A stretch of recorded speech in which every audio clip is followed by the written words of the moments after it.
All right, so this one is interesting, and I don't think one episode can cover this, but got to start somewhere, right? So, artificial intelligence. The word artificial intelligence, in and of itself, is almost self explanatory, but just as much as it is self explanatory, it also works the other way around.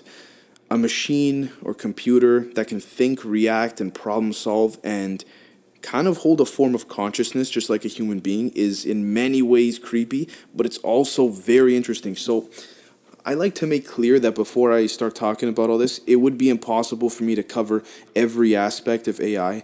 So what I've done is I've selectively picked the major topics in which I feel that should be covered just in this episode. But please keep in mind that I may cover this more in depth over time. But for now, I just want to start with the basics. So whether people like it or not, AI is heading in a direction that even the most brilliant of minds are in awe of. Like it's incredible. Although we don't yet have a good definition for the intelligence aspect of it, the artificial variety is even less clearly defined because it encompasses a shit ton of different techniques that ultimately shape the facets of what we understand humans can do with their thinking. So, to explain that in plain English, we don't know its limits. The entire idea as to whether or not this is the right direction in which we're headed is a very it's strictly a value judgment that will need to apply not only to the techniques that are developed, but to how they'll shape our future in a very precise manner. And I'll get to that a little bit later. It's also likely that synthetic minds may very well be developed thoroughly, but with this innovative discovery comes the vigilance in which we have to be conscious of as human beings. We have to be very careful because we must be ready to rise up from this the same way that we invented it. We must be ready to destroy it the same way we created it. We must ensure that new intelligence doesn't arrive at the expense of biological intelligence. And what I mean by that is, such as our own or that of other animals, right?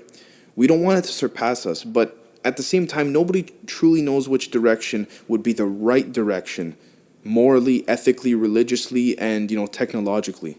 That in itself is a big topic that's entirely up for debate. Now, based on studies conducted at both Harvard and MIT, machine-based learning eclipses the living hell out of reason-based learning. And it has to be, and has done so over the last 20 years. Within these machines are neural-based networks, similar to what our brains are composed of, in which machines and computers have actually attained in the recent years. And so in the 1990s, leading into the early to mid 2000s, there was somewhat of a competition between 5 different methods of computer-style learning. You had neural networks, Bayesian networks, Markov methods, evolutionary algorithms, and support vector machines. Now, each method was competing for the top spot. Then, in the year 2012, about 8 years ago, a pivotal breakthrough arrived. So, a researcher by the name of Geoffrey Hinton, along with his colleagues and professors at the University of Toronto in Canada, achieved the best accuracy in image recognition. And what does that mean? It was a test that conducted to evaluate the speed of these 5 methods by a margin of more than 10 percentage points. This was a massive breakthrough for the AI community. The question then became not if a form of AI was possible, but more so when. Now, in addition to all this, we must also remember that certain forms of AI are being used as I speak. So have you ever wondered how your phone knows where your house is when a notification pops up? Say you come back from a friend's house and it says, you're 30 minutes or 20 minutes away from home, or how your phone can be opened up with a scan of your fingerprint or through, facial recognition software. That's a form of artificial intelligence. It's also being, deployed in healthcare, music, book development, credit sweeps for credit card companies, banking, and more specifically, even in warfare, right? For, the army and the military, whatnot. Something else that I also found interesting enough to discuss in the beginning of this segment is that computational models can help us understand how our human intelligence evolves, right? And in turn, it can actually help tell us more about ourselves. But the negative part of this is that whether we like it or not, we'll most certainly be teaching whatever piece of intelligence we input these models into more and more about humans. and there's a very good chance it's going to surpass us in a bunch of different categories. I mean, intellectually, and it's going to pass us so rapidly that the fear of it caused the White House to conduct a report on AI, saying that machines will reach and exceed human performance on more and more tasks over the next 20 years. So something that will help you develop more of an understanding of this is that there's four main components to artificial intelligence: reactive machines, limited memory, theory of mind, and self-awareness. So when it comes to reactive machines, there's not much to this that we haven't already developed and have come to understand. So reactive machines purely react. They don't have the capability to have memories or, look at past experiences to help them formulate its action on, that's going on currently. And an example of this would be IBM's chess playing computer, otherwise known as the Deep Blue. Deep Blue went on to defeat international chess grandmaster Garry Kasparov in the late 90s. Now, what this computer did was it perceived the world directly as it saw it at that moment and acting on what it was observing in real time in that moment. Now, they also can't interactively participate in the world in the way that we would imagine AI systems may one day would be able to, like, in the movies and whatnot, like iRobot or something like that. But this type of AI was then improved by Google when Google created something called AlphaGo. And the improvements made by Google were pretty significant in the sense that Google used neural networks, as mentioned before, in order to create a more sophisticated version of this type of AI. But the overall behavior and functionality remains the same. I mean, like, it's got no emotions, it's got no conscious, the feelings of excitement or boredom, it doesn't exist, doesn't have it. And a lot of people have argued that we should not develop any kind of AI beyond this just because it's something that it'll never turn against us because it doesn't have the ability to turn against us. And it doesn't have the ability to be able to process anything like that of any kind. It only focuses on the present and what we allow it to focus on. Then we have limited memory. This type of AI has the ability to look into the past. And so it's actually being used in self-driving cars right now. The case in point is that they can observe the direction and the speed of other cars that are currently on the road alongside it, right? However, this is the farthest extent to which this, what they call Type 2 class, would be able to perform, because the fact that this AI can't be conducted in one moment, but rather through identifying objects and monitoring them over a short period of time. Not a long period, but a short period of time. And another noteworthy addition to this topic is that this type of AI does not store memories into an internal library of sorts, and it cannot learn from its own experience, so it's also limited in what it can do. But again, it's controllable with regards to how we as humans can control it, curate it, delegate it, and set limits to it, right? Again, some people argue this is pushing the boundaries, but I mean, for it to have been implemented already in mainstream society, I guess not. And then we come to the line in the sand that we have not crossed yet, and that is the theory of mind. So, what's theory of mind? Machines in the next more advanced class not only form representations about the world, but they also form representations about other agents or entities in the world. Now, in psychology, this is called theory of mind. The understanding that people, creatures, and objects in the world can have thoughts and emotions that affect their own behavior is what this is all about. It's crucial to how we humans form societies because they allowed us to have social interactions. Without understanding each other's motives and intentions, and without taking into account what somebody else knows, either about, me, you, him, her, or the environment, working together is very difficult. At best, it's horrific. At worst, it's impossible. So if AI systems are indeed ever to walk among us, they'll have to be able to understand that each of us has thoughts and feelings and expectations for how we'll be treated, right? And they'll have to adjust their behavior accordingly. Again, a pretty good example is the movie iRobot with Will Smith.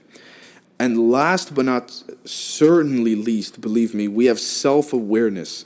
Now, the final yet most crucial step to AI development is the ability to build systems that can form representations about themselves. In other words, know that it exists. That is self-consciousness. That is true in theory, the true extent in which we know AI can go to. This, in a sense, is an extension of the theory of mind possessed by, the type 3 artificial intelligence, but it's also referred to as, consciousness, self-awareness, for an exact reason. So, for example, if we were able to develop this, a machine that understands that I want that item is a very different statement from the machine saying I know that I want that item. There's a big difference. Conscious beings are aware of themselves, just like as I'm talking to you. You're aware that you're listening to me. I'm aware that I'm speaking right now. They know about their internal states and they're able to predict the feelings of others, just as humans are, or humans can. We assume someone honking behind us in traffic is angry or impatient because that's how we feel when we honk at others, right? So without theory of mind, we can't make those sorts of inferences. Again, this is in humans, of course, this is in us. But if this can be put to a machine, then the whole concept in question is then what's really the difference between that machine and humans, right? And this is a big fear that a lot of people have. Now, we're probably far from creating machines that are self-aware. It is possible that it's been argued we should focus our efforts towards understanding memory, learning the ability to, base decisions on past experiences and so on and so forth. But this is an important step to understand human intelligence on its own. And it's crucial if we want to design or have machines evolve that are more than exceptional at classifying what the machines see in front of them. Now, we come to the moral and ethical aspect of this, and I'm not going to cover this extensively because, again, this is very much up for debate, and the questions that come with them are up for debate. Now, one posing concern would be, how do we stay in control of such a complex intelligence system? And in reality, as of the time that I'm recording this episode, there's no definitive answer. To think that AI would one day become the singularity, which means the dominant species on this planet above us, is certainly something that many people around the world are not ready for. Next, a lot of people, or many would and have asked actually, how do we protect from unintended consequences? And as funny as it may sound, there is a really concerning thought that cannot be dismissed. Will it turn on us? And as funny as it sounds when you think of, like the Terminator movies and whatnot, that is a legitimate question to have. I mean, when Elon Musk is asking those questions, you know that there's a concern.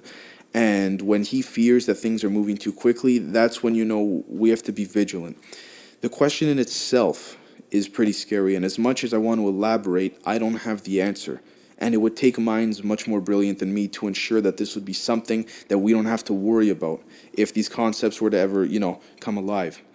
And finally, how would we keep this kind of technology safe from adversaries, domestic and abroad, right? So within our own country or globally, keep it from enemies. And also, I'm talking about as well, how do we keep it from some kind of underground criminal market, right? As well as, bodies of government around the world other governments that would want to use this tech or AI in the wrong way to take a swipe at other countries, right? Through many different ways. Because if you can create this, I mean, you're virtually, in a certain way, unstoppable. So, on a very intricate level, I mean, what we as a species would have to understand is that the more powerful a technology becomes, the more that it can be used for very bad reasons as well as good reasons. This applies not only to robots produced to replace human soldiers or, autonomous weapons, but also applies to AI systems that can cause damage if it's used maliciously, right? Now, because these fights won't be fought on the battleground only, cybersecurity will become even more important. After all, we're dealing with a system that's way faster, way smarter, and way more capable than us by orders of magnitude. Like, we can't even fathom, because the way I see it is if we were to take it this far and understand how to create AI to that level, of course we would want it to be better than us. If not, then what's the point, right? And that's where the debate lies. Should we even create something that could become better than us? And so that's the first part of, I think, an artificial intelligence series I'm going to be doing, because there's so much to cover about it, and I find it so interesting. I hope you guys enjoyed, and we'll catch you next time.